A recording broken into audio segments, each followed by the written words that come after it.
Right, so as you know, I've put a new keyboard on here, but still couldn't get anywhere with trying to play that game, and also this started to not respond, so I was a bit worried. I thought the next step is to change the regulator, the voltage regulator. And this is because the power supplies I've got are really kind of outputting quite high voltage, and it has to be brought down to something sensible. So I figured let's get a beefy one of these, and that's what I've got in my hand. So this supposedly handles up to 1.5 amps. Looks like it's just a straight swap. So let's get this apart again. Take the keyboard out again. Don't mind doing it with that one. So that's it there. And it's just going to go in like so. So obviously don't need the heatsink.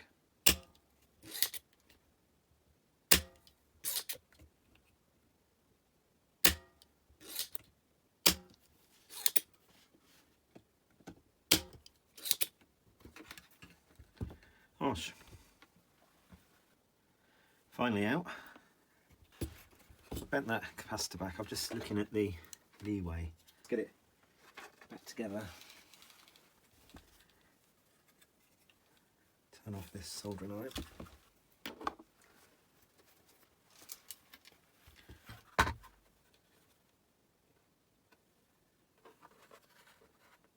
Yeah, it's clearance. Just there. That's it. Let's tidy up and fire it up. I can't see that kind of interference line that you're seeing, so there's a line that's kind of going like that, isn't there, on the camera, but that's just the refresh rate. So let's try powering up then without a rampack. Now it says you can not use a heatsink that came with your computer, but I'm just wondering if it needs a heatsink at all, this new regulator. Anyway, oh, it does seem to be at least responding. So last time the keyboard just stopped working for some reason. Right, I'm going to get these feet on. I'll turn it off again. Get the feet on, and with that I will connect the rampack. So with it switched off, let's connect. I know the telly's going to use its thing again. It kept doing that last time. So is that a capacitor change in the TV?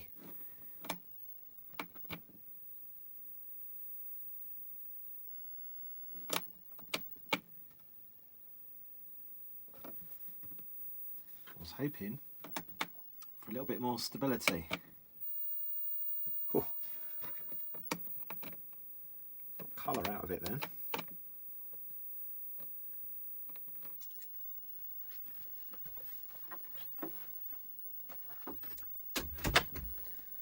Okay, so this is the untampered ZX81.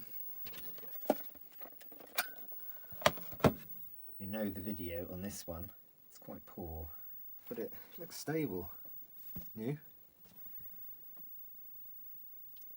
I wouldn't have thought the capacitors, well, there's one located near this edge connector. I wouldn't have thought that would be the issue, but maybe it is. Well, let's check the capacitor. So I've already shorted this out. It's 16 volt, 22 UF, so I just need to turn this on, short out here, so that's 0.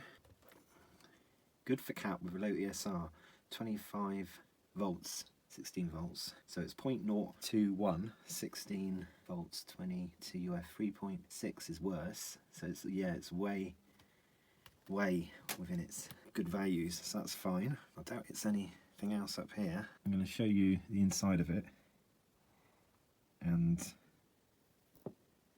some suggestions, please. That would be really helpful.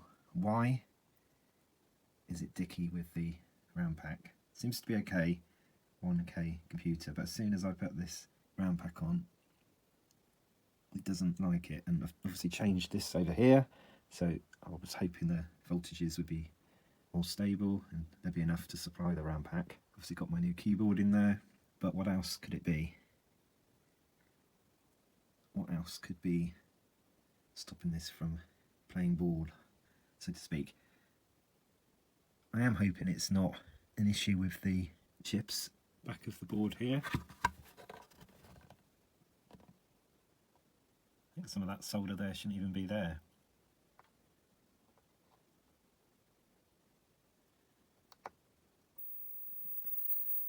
I did heat up some of the solder to see if there was cold solder issues, but a few areas I tried, doesn't seem to have made any difference.